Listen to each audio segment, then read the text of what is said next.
नमस्कार मॅडम. महाराष्ट्रामध्ये गेल्या महिन्यांमध्ये एक मोठी अतिवृष्टी झाली आणि काल माननीय शिवराजसिंग चव्हाणांचं स्टेटमेंट आलं की महाराष्ट्राला कर्जमाफी करायचा आणि मदतीचा जो प्रस्ताव होता 14 लाख हेक्टर जमीन ही अतिवृष्टीमध्ये वाहून काही ठिकाणी गेली आहे.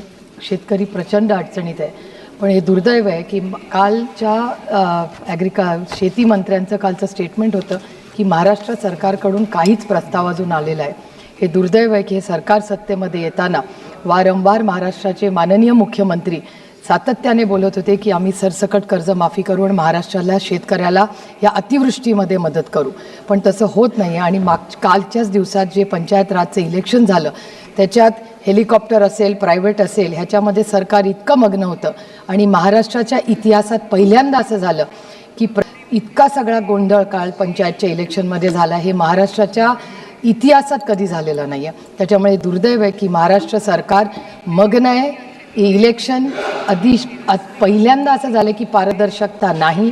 इलेक्शन कमिशनबद्दल महाराष्ट्र मुख्यमंत्रीही बोललेले आहेत की त्याच्यात व्यवस्थित काम नाही. त्याच्यामुळे एकीकडे शेतकरी अडचणीत आलेला आहे, त्याला न्याय द्यायचं काम होत नाही. तर माझी भारत सरकारला विनंती आहे की महाराष्ट्रामध्ये झालेला हा सगळा सावळा गोंधळ इलेक्शनमधला, पंचायतमधला, हा इतिहासात पहिल्यांदा झाला आहे. आणि त्याचबरोबर कर्जमाफी किंवा सरकारने महाराष्ट्र सरकारला विनंती करावी आणि प्रस्ताव तातडीने मागून घ्यावा. कारण का महाराष्ट्र सरकारच्या शेतकरी हा अत्यंत अडचणीत आहे. त्याचं कंबरडं मोडलेलं आहे आणि आत्ता त्याला मदतीची गरज आहे. धन्यवाद.